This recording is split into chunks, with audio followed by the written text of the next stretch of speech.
আমরা মূল আলোচনায় চলে যাই। আজকের আলোচনার বিষয় parenting, how to rare up the children. কেমন করে ছেলে মেয়ে মানুষ করতে হয় জানার দরকার আছে না?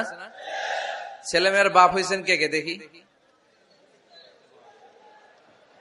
এই পোলাপাইনরা হাত তুলিস না আবার। আপনারা হয়েছেন? মাশাআল্লাহ, হাত নামান। ছেলে মেয়ে আল্লাহর দেয়া নেয়ামত, তাই না?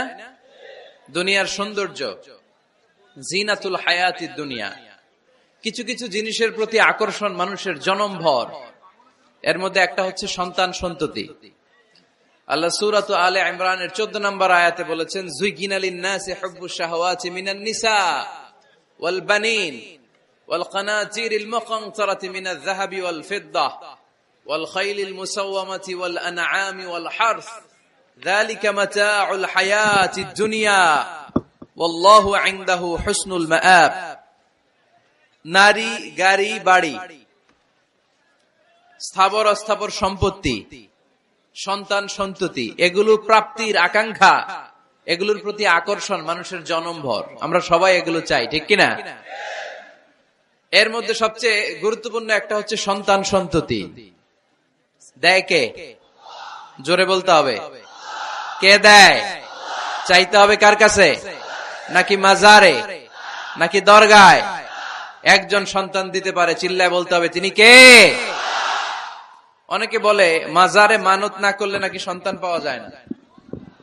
এটা কি রে ভাই? মাজারে যদি মানত করা না হয় তাহলে নাকি সন্তান পাওয়া যায় না। এগুলো এসে ডিস্টার্ব করে খুব। এটা খুলে ফেলেন, খুলে নিচে রাখেন, এটাতে এদিকে রেখে দেন, এই পাশে থাক যতটুকু হয়, এদিকে দিয়ে দেন এই পাশে। তো এটা একটা ভুয়া কথা, তাই না?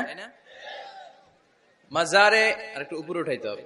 মাজারে মানত না করলে সন্তান যদি না হইতো, বাচ্চা যদি না হয়, গরুর যে বাচ্চা হয়, গরু কোন মাজারে মানত করছে বলেন?